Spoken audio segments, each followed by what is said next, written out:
늦가을 오후 윤미 씨는 버스 창가에 앉아 시골 마을 풍경을 바라보고 있었습니다. 가을볕에 누렇게 물든 논밭이 이어지고 허름한 정류장이 눈에 들어왔습니다. 오늘은 오랜만에 할머니 댁을 찾는 날이었죠. 다큐멘터리 졸업 프로젝트를 위해 가족의 이야기를 기록하려는 목적이었습니다. 윤미 씨는 무거운 가방을 들고 좁은 골목길을 걸어 들어갔습니다. 낡은 대문 앞에 다다르자 익숙한 나무 냄새와 함께 문틈 사이로 따뜻한 찌개 냄새가 흘러나왔습니다. 문을 열자 이순의 할머니가 마루에 앉아 실을 감고 계셨습니다. 살짝 굽은 어깨와 잔주름이 가득한 얼굴은 오랜 세월을 담고 있었죠. 왔냐, 윤미야? 할머니가 고개를 들며 웃었습니다. 네, 할머니. 인터뷰하러 왔어요. 불편하지 않으시죠? 윤미가 삼각대를 들며 대답했습니다. 할머니는 잠시 생각하더니 그런 거야 뭐 괜찮지. 늙은 이야기 들어서 뭐 하겠냐만 하고 웃으셨습니다. 윤미는 카메라를 설치하고 조명을 맞췄습니다. 방 안에는 할머니의 젊은 시절 사진이 몇 장 걸려 있었습니다. 흑백 사진 속 젊은 여인의 눈빛은 또렷했지만 어딘가 쓸쓸한 기운이 느껴졌습니다. 촬영이 시작되자 윤미는 할머니에게 어린 시절 이야기를 부탁했습니다. 할머니는 논에서 일하던 시절, 학교 다니던 이야기, 전쟁통의 어려움을 차분히 풀어놓으셨습니다. 윤미는 고개를 끄덕이며 조심스레 메모를 남겼죠. 하지만 윤미가 조심스럽게 할머니, 혹시 첫사랑도 있었어요? 라고 묻는 순간 할머니의 표정이 굳어졌습니다. 할머니는 시선을 피하며 잠시 입술을 달싹였지만 아무 말도 하지 않았습니다. 윤미는 그 반응이 신경 쓰였지만 대화를 이어가면 안 되겠다고 판단했습니다. 그건 옛날 일이다. 그런 건 묻지 마라. 할머니는 짧게 말하고 카메라를 멈추게 했습니다. 윤미는 조용히 고개를 끄덕이고 장비를 정리했습니다. 할머니는 잠시 창문 너머를 바라보다 방 안으로 들어가셨습니다. 밤이 깊어가자 윤미는 잠자리에 들 준비를 했습니다. 그런데 옆방에서 작은 소리가 들렸습니다. 살짝 열린 방문 사이로 할머니가 낡은 상자를 꺼내는 모습이 보였습니다. 상자 안에는 누렇게 바랜 편지꾸러미가 놓여 있었습니다. 할머니는 그 편지들을 한 장 한 장 꺼내 손끝으로 쓰다듬었습니다. 그녀의 눈가가 젖어들었지만 소리내어 울지 않았습니다. 대신 조용히 편지를 접어 다시 상자에 넣고 서랍을 닫았습니다. 방 안에는 오래된 시계 초침 소리만 들렸습니다.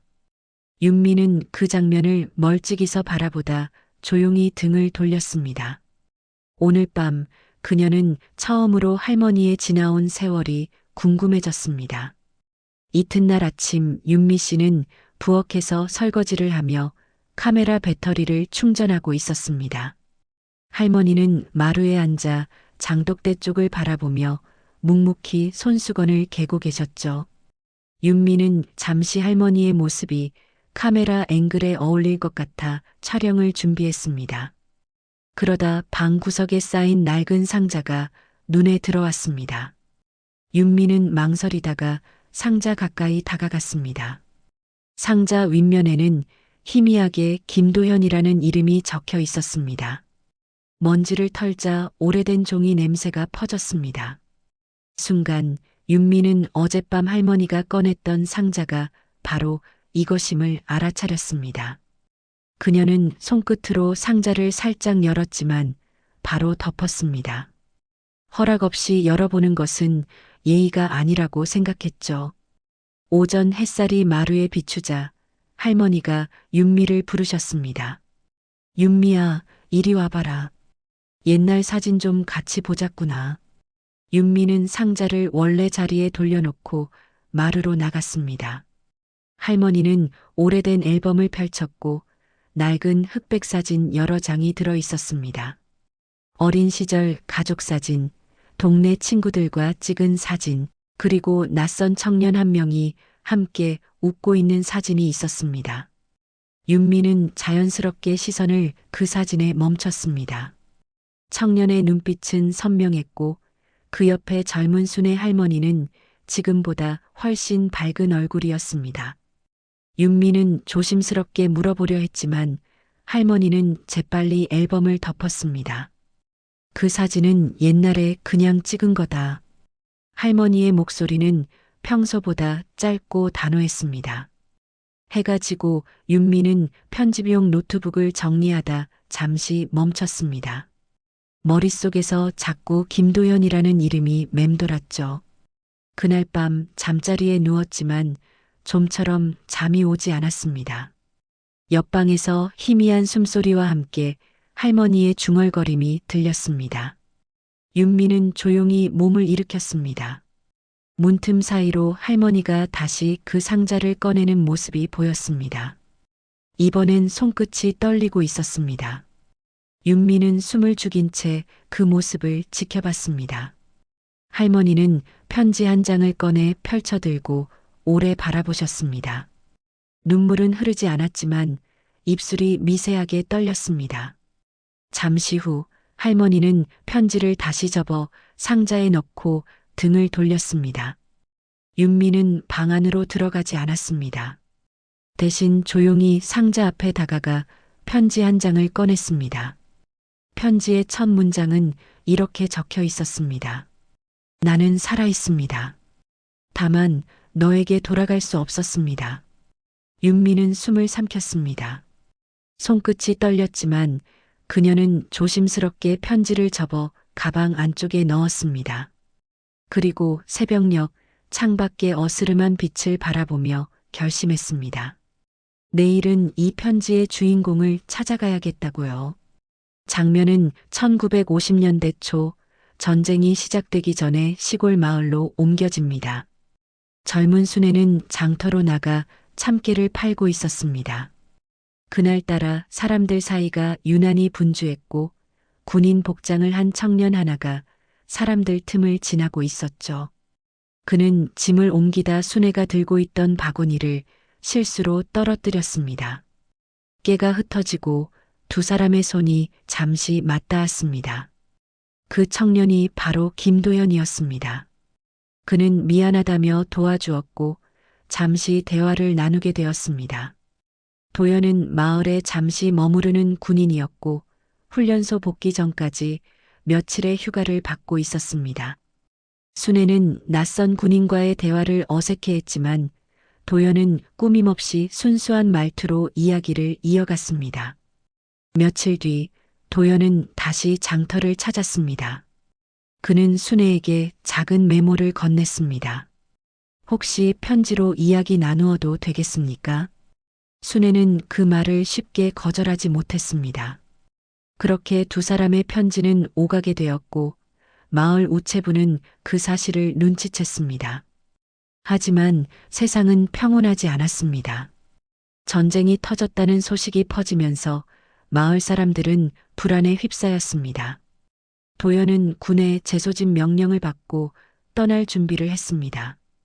떠나기 전날 그는 순애를 논뚝길에서 기다렸습니다. 손에는 흰 손수건이 들려 있었죠. 순애는 손수건을 받아들며 짧게 고개를 끄덕였습니다. 도연은 약속했습니다. 전쟁이 끝나면 반드시 돌아오겠다고요. 다음 날 부대가 떠나고 먼지와 함께 행렬이 사라졌습니다. 순애는 마을 언덕에서 그 모습을 끝까지 바라보았습니다. 며칠 뒤 전선에서 도연이 전사했다는 소식이 전해졌습니다. 마을은 침묵에 잠겼고 순애의 가족은 슬픔을 감춘 채 생계를 이어갔습니다. 순애는 도연의 손수건을 가슴에 품은 채 하루하루를 보냈습니다. 그러다 아버지의 권유로 다른 남자의 청혼을 받아들였습니다.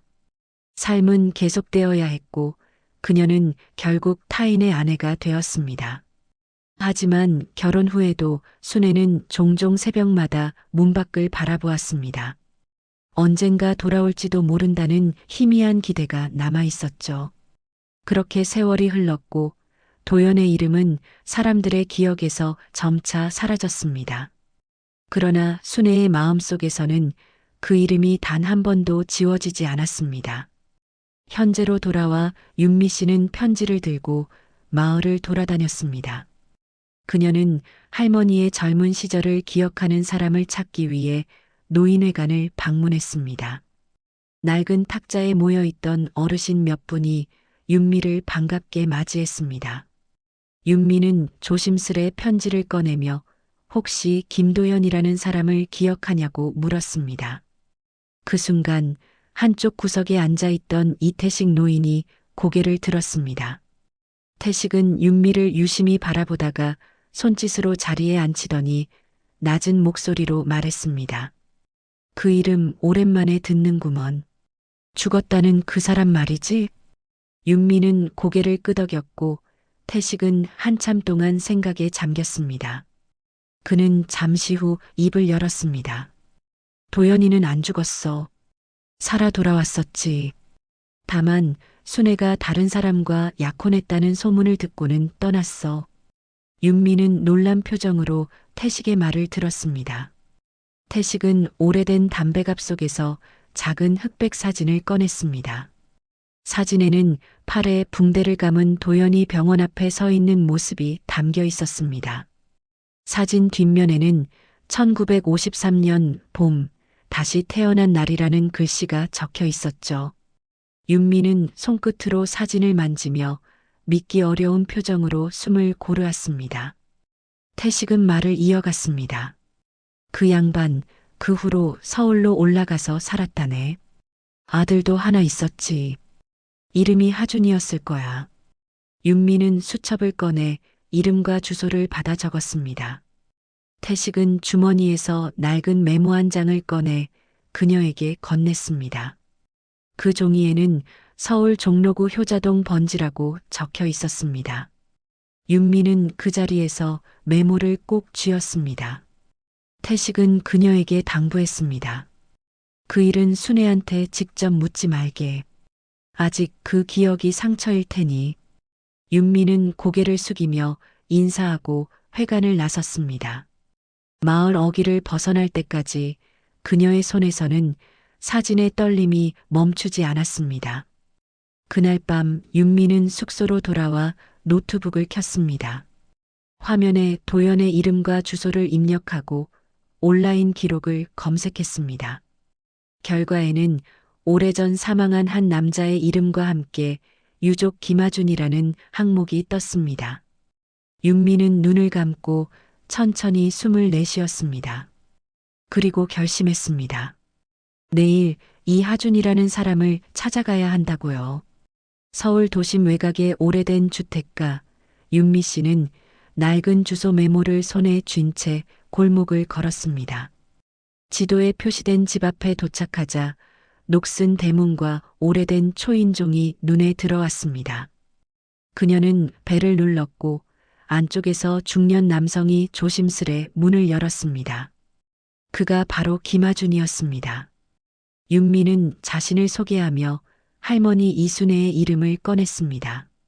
하준은 처음엔 낯설다는 표정을 지었지만 이내 표정이 굳었습니다. 윤미는 가방에서 편지를 꺼내 조심스레 내밀었습니다. 이 편지의 주인을 찾고 있습니다. 하준은 잠시 침묵하다가 윤미를 집 안으로 들였습니다. 거실 한쪽 벽에는 군복 차림의 남자 사진이 걸려 있었고 그 옆에는 손때 묻은 성경책과 오래된 라디오가 놓여 있었습니다. 윤미는 액자 속 남자가 김도현임을 단번에 알아봤습니다. 하준은 작은 상자를 꺼내 테이블 위에 올려두었습니다. 그 안에는 도연이 남긴 편지들이 수십 통 쌓여 있었습니다. 봉투마다 받지 못한 편지라는 문구가 적혀 있었습니다. 하준은 아버지는 매년 같은 날짜에 편지를 쓰셨습니다. 하지만 보내지는 않으셨죠. 라고 말했습니다. 윤미는 상자 속 편지를 한 장 꺼내 펼쳤습니다. 편지 속에는 그녀가 웃을 수 있다면 그것으로 족하다라는 문장이 반복되어 있었습니다. 윤미는 그 문장을 읽으며 도연이 왜 돌아오지 못했는지를 짐작했습니다. 그는 순애의 행복을 방해하지 않기 위해 평생 자신의 마음을 숨긴 채 살아온 것이었습니다. 하주는 책장에서 도연의 마지막 일기를 꺼내 보여주었습니다. 그 일기 마지막에는 내 이름을 기억해주는 사람이 있다면 그것으로 충분하다라고 적혀 있었습니다. 윤미는 조용히 노트북을 열어 편지와 일기를 촬영했습니다. 하주는 그녀에게 한 통의 편지를 건넸습니다. 이건 마지막으로 쓰셨던 편지입니다. 혹시 당신 할머니에게 전해줄 수 있겠습니까? 윤미는 고개를 끄덕이고 봉투를 조심스레 가방에 넣었습니다. 그날 밤 숙소로 돌아온 그녀는 할머니의 병세가 악화됐다는 전화를 받았습니다. 윤미는 곧장 짐을 싸서 고향으로 향했습니다. 버스 창밖으로 도시의 불빛이 멀어질수록 그녀의 표정은 굳어졌습니다. 가방 속 편지의 무게가 이상하리만큼 무겁게 느껴졌습니다. 그녀는 마음속으로 중얼거렸습니다. 이제는 반드시 할머니께 전해야 한다. 윤미 씨는 병실 문을 열며 조심스레 들어갔습니다. 할머니 이순애는 산소호흡기를 단 채 창밖을 바라보고 있었습니다. 윤미는 의자에 앉아 손을 잡고 조용히 인사를 건넸습니다. 순애는 힘겹게 고개를 돌려 윤미를 바라보며 희미한 미소를 지었습니다. 윤미는 잠시 망설이다가 가방에서 봉투 하나를 꺼냈습니다. 할머니, 이거 김도연 선생님이 마지막으로 남기신 편지예요. 순애의 눈이 크게 흔들렸습니다. 그녀는 떨리는 손으로 봉투를 받아들고 천천히 봉인을 뜯었습니다. 편지 속에는 짧지만 단정한 글씨로 몇 줄이 적혀 있었습니다. 순애야, 그대의 웃음을 멀리서라도 기억하며 살았소. 내 삶의 끝에도 그대의 이름은 봄이었소. 순애는 편지를 읽으며 조용히 눈을 감았습니다. 윤미는 할머니의 어깨를 잡고 울먹였지만 순애는 미소를 띤 채 말했습니다. 이제야 그 사람의 마음을 다 알겠구나. 순애는 마지막 힘을 내어 윤미의 손등을 쓰다듬었습니다. 사람의 마음은 말보다 오래 남는단다. 너는 사랑을 미루지 말거라. 그녀의 목소리는 점점 작아졌고 심박기 소리가 병실 안에 잔잔히 울렸습니다. 윤미는 그 손을 놓지 못한 채 조용히 흐느꼈습니다. 창밖에서는 초겨울 햇살이 병원 복도 끝까지 비쳤습니다. 한참 후 의료진이 다가와 천을 덮었습니다.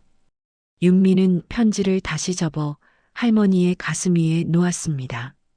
그날 밤 윤미는 병원 앞 벤치에 앉아 있었습니다. 주머니 속에는 도연의 흑백 사진이 있었습니다. 그녀는 사진을 바라보며 중얼거렸습니다. 이제 두 분이 다시 만났겠죠. 멀리서 바람이 불어와 그녀의 머리칼을 스쳤습니다. 며칠 후 윤미 씨는 노트북 앞에 앉아 조용히 작업을 시작했습니다. 할머니와 김도연의 편지, 일기, 사진들을 정리해 한 편의 영상으로 제작하려는 것이었죠. 그녀는 각 사진마다 날짜와 장소를 일일이 확인하며 자막을 넣었습니다. 1951년 봄 피난길에서의 사진부터 2025년 병실의 마지막 장면까지 모든 기록을 시간순으로 배치했습니다. 편지의 한 문장을 낭독하는 음성을 녹음하면서 윤미는 여러 번 말을 멈췄습니다. 영상의 제목은 80년 세월 속에 숨겨진 첫사랑 이야기로 정했습니다. 윤미는 업로드 버튼을 누르며 조용히 화면을 응시했습니다. 잠시 후 영상은 빠르게 조회수를 올리며 많은 사람들의 공감을 얻기 시작했습니다. 댓글에는 눈물이 멈추지 않는다. 이런 사랑이 실제로 있었다니 믿기 어렵다는 반응이 이어졌습니다. 윤미는 눈시울을 붉히며 댓글을 하나하나 읽어내려갔습니다. 그녀는 영상의 마지막 부분에 이렇게 적어두었습니다. 모든 사랑은 흔적을 남깁니다. 말하지 못한 마음도 그 자체로 한 생의 기록입니다. 영상을 편집하던 중 윤미는 문득 창가에 놓인 편지 한 통을 발견했습니다. 그것은 순애가 세상을 떠나기 전 윤미에게 남긴 짧은 메모였습니다. 윤미야, 진실을 밝혀줘서 고맙다. 사랑을 숨기지 말고 살아있는 동안 마음을 전하렴. 윤미는 메모를 가슴에 품고 조용히 미소를 지었습니다.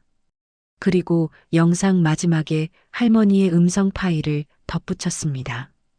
그 음성 속에서 순애의 목소리가 낮게 들렸습니다. 도연 씨, 고마웠어요. 이제는 편히 쉬세요. 그 순간 화면 위에 하얀 글씨가 떠올랐습니다. 사랑은 사라지지 않습니다. 다만 시간이 그 모습을 바꿀 뿐입니다. 윤미는 영상을 저장하고 노트북을 닫았습니다. 창밖에는 늦은 봄비가 내리고 있었습니다. 그녀는 커튼을 젖히며 창문을 열어 빗소리를 들었습니다. 그 소리는 마치 오랜 세월을 건너온 사랑의 대답처럼 고요히 이어졌습니다. 몇 달 후 윤미 씨는 작은 문학관에서 열린 강연에 초대되었습니다. 그녀가 제작한 영상은 지역사회에서 큰 반향을 일으켜 다큐멘터리 형식으로 재구성되었고 상영회까지 열리게 된 것이었죠. 무대 위에 선 윤미는 객석을 바라보며 잠시 숨을 고르고 말을 시작했습니다. 이 이야기는 제 할머니의 첫사랑에서 시작되었습니다. 하지만 결국 용서와 기억의 이야기이기도 합니다. 관객석에는 눈시울을 붉힌 사람들이 조용히 고개를 끄덕였습니다. 행사가 끝난 뒤 한 중년 여성이 윤미에게 다가왔습니다. 그녀는 손에 낡은 흑백 사진을 들고 있었습니다. 저도 이 사진 속 남자와의 이야기를 마음에 묻고 살았어요. 덕분에 용기 내어 편지를 썼습니다. 윤미는 미소를 지으며 그 사진을 바라보았습니다. 그 순간 자신이 기록한 이야기가 누군가의 마음을 움직였다는 것을 느꼈습니다. 윤미는 문학관 밖으로 나와 저녁 하늘을 올려다보았습니다. 하늘에는 붉은 노을이 번지고 있었습니다. 그녀는 주머니 속에서 할머니의 마지막 메모를 꺼내 조용히 읽었습니다. 사랑은 언젠가 전해집니다. 그 시간이 조금 늦더라도요. 윤미는 메모를 접어 하늘로 향한 손바닥 위에 올려놓았습니다. 잠시 후 바람이 불어와 메모를 멀리 날려보냈습니다. 그녀는 눈을 감고 속삭였습니다. 할머니, 도연 씨, 이제 정말 평안하세요. 그리고 천천히 걸음을 돌려 집으로 향했습니다. 뒤돌아본 하늘엔 노을 대신 별빛이 반짝이고 있었습니다. 그날 밤 윤미는 책상 앞에 앉아 새로운 원고의 첫 문장을 썼습니다. 어떤 사랑은 세대를 넘어 이어진다. 그것이 기억의 힘이다. 그녀는 펜을 내려놓고 미소를 지었습니다. 이제 이야기는 끝났지만 사랑의 기록은 계속될 것이었습니다. 여러분의 구독과 좋아요는 더 많은 사연을 전해드리는 큰 힘이 됩니다.